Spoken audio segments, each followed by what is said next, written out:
So if you've ever wondered how to dial in a Quilter amplifier, especially the Toneblock 202, then this video is just for you. I'm going to go through all the different knobs and show you how to dial in a great clean tone, a great rhythm tone, and a great lead tone.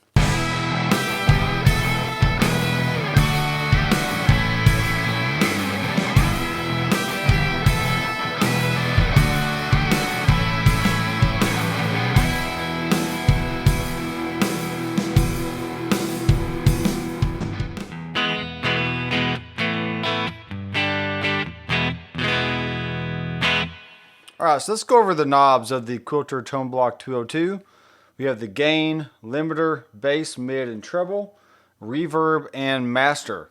Now notice I have the master all the way down in this video, and that's because the signal out right here can either be set to pre or post. And if it's set to pre, then it's sending a line level signal to the front of house or to your recording desk. And if you have it set to post, then that's great for headphones.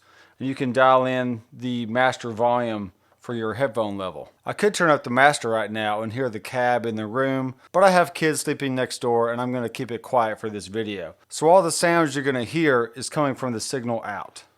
Alright, so let's get everything at 12 o'clock. Let's turn down the reverb for now. And we're going to mess with the limiter here in a little bit once we start cranking the gain. But I want you to hear what it sounds like just with the gain at 12 and the EQ at 12. This is a Reverend Greg Koch Gristle Master. So this is your classic tele type tone. And I do have the button pushed in for a little bit more mids and a little bit more boost.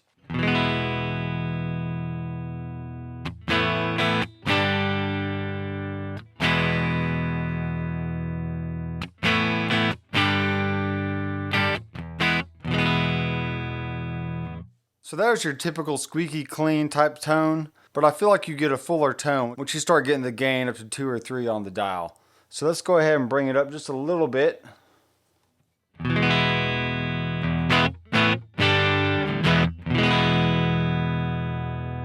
Alright, let's kick it over to the bridge pickup. Let's hear what the breakup sounds like.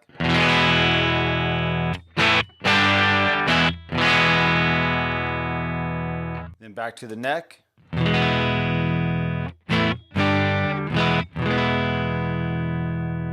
So you can hear in that position that even changing pickups will change the gain just a little bit. Let's go back to the bridge pickup now and let's see what happens if we dial in a little bit of the limiter here. Let's bring it up at 12 o'clock.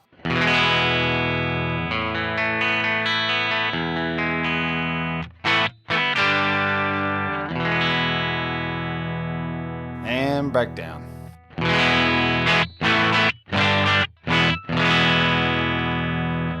So the limiter functions as a pre-gain reducer. So it basically reduces the gain to the preamp and also adds a little bit of compression overall to the signal, which helps to lengthen out your quieter notes. So really for me, that's a pretty good clean tone. I'd be fine using that and then kicking the front end a little bit harder with pedals and adding my own reverb, delay, and tremolo to the effects loop. Let's go ahead and dial in a little bit of reverb and hear what this sounds like.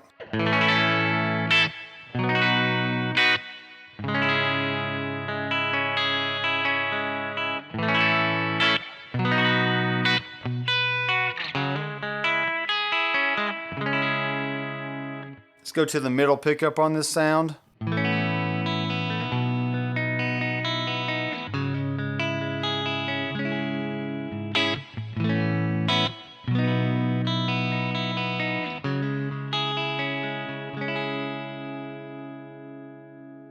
Alright, I think that's pretty good overall, and we're going to call that our clean tone. So let's go ahead and dial up the gain and bring back down the limiter and also the reverb just a little bit.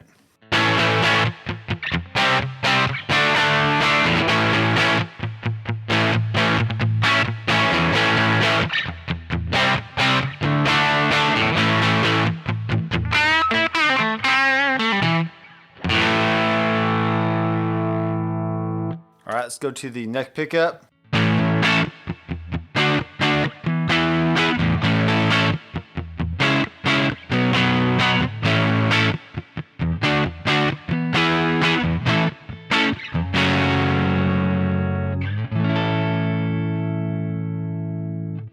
And we're going to bring up the limiter now, and it will reduce the gain just a little bit. And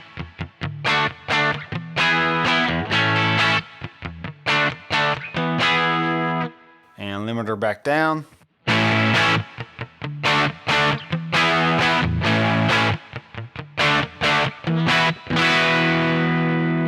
Let's bring up the limiter where it's facing the gain knob.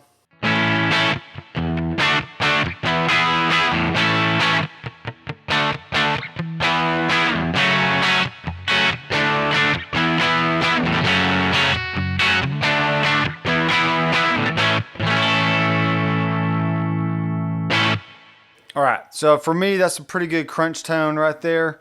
Let's go ahead and dial up the gain all the way. Let's turn the limiter all the way down, and this is the bridge pickup on the telly.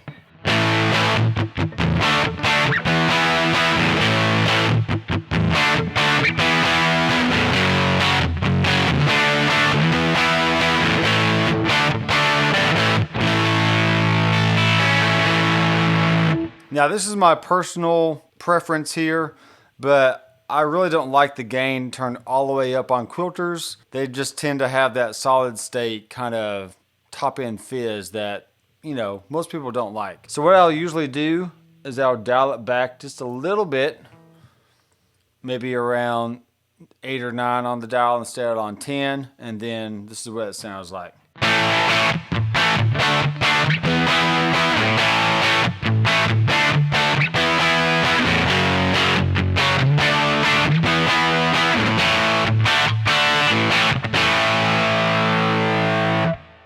And then if I want to smooth it out even more, I'll bring up the limiter.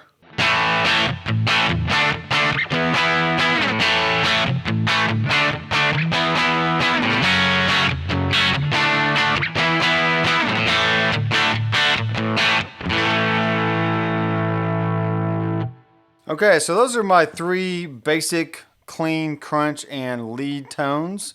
And if I need any more gain or another flavor of dirt, I'll just kick on a pedal. And quilters are known for just taking pedals really well. So take your flavor of pedals that you like, push them into the front end of the amp, send your wet effects into the effects loop, and you have a killer amp on stage that will rattle the house for sure. So let's go ahead and mess with the EQ knobs a little bit now. And let me show you what the mid-range does on this quilter amp. So what's really cool is you can push the mids and it actually adds more gain to the overall sound. So let's turn down the limiter here, and this is what this sounds like with the mids up about 3 o'clock.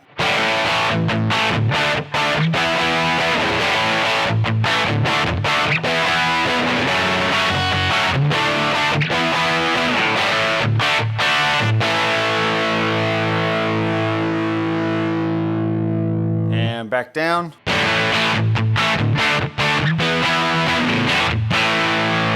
And let's cut the mids a little bit now.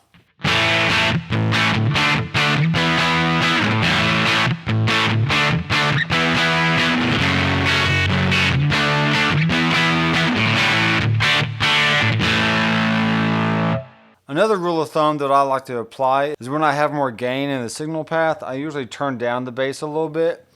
That helps it not to be as flubby on the bottom end. So now with the gain down and the mids back up, maybe just a little bit more treble, this is what this is going to sound like.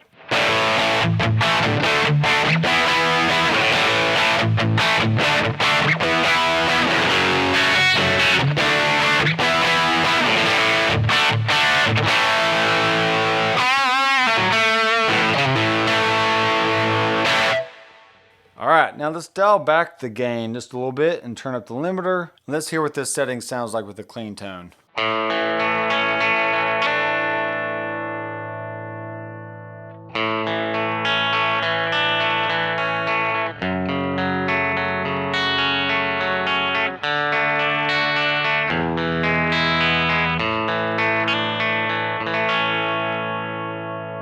And neck pickup.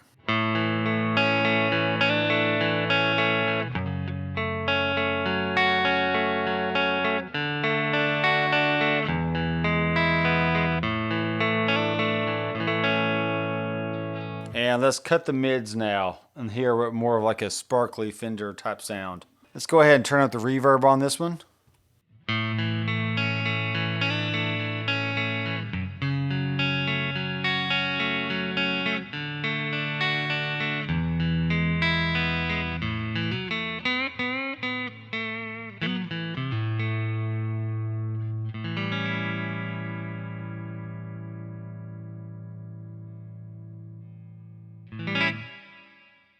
All right, now all those settings were on the vintage voicing.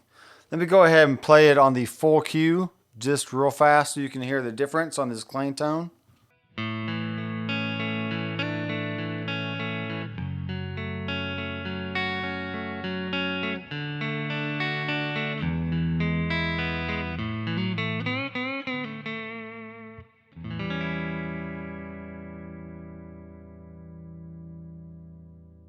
So that was the Quilter Toneblock 202.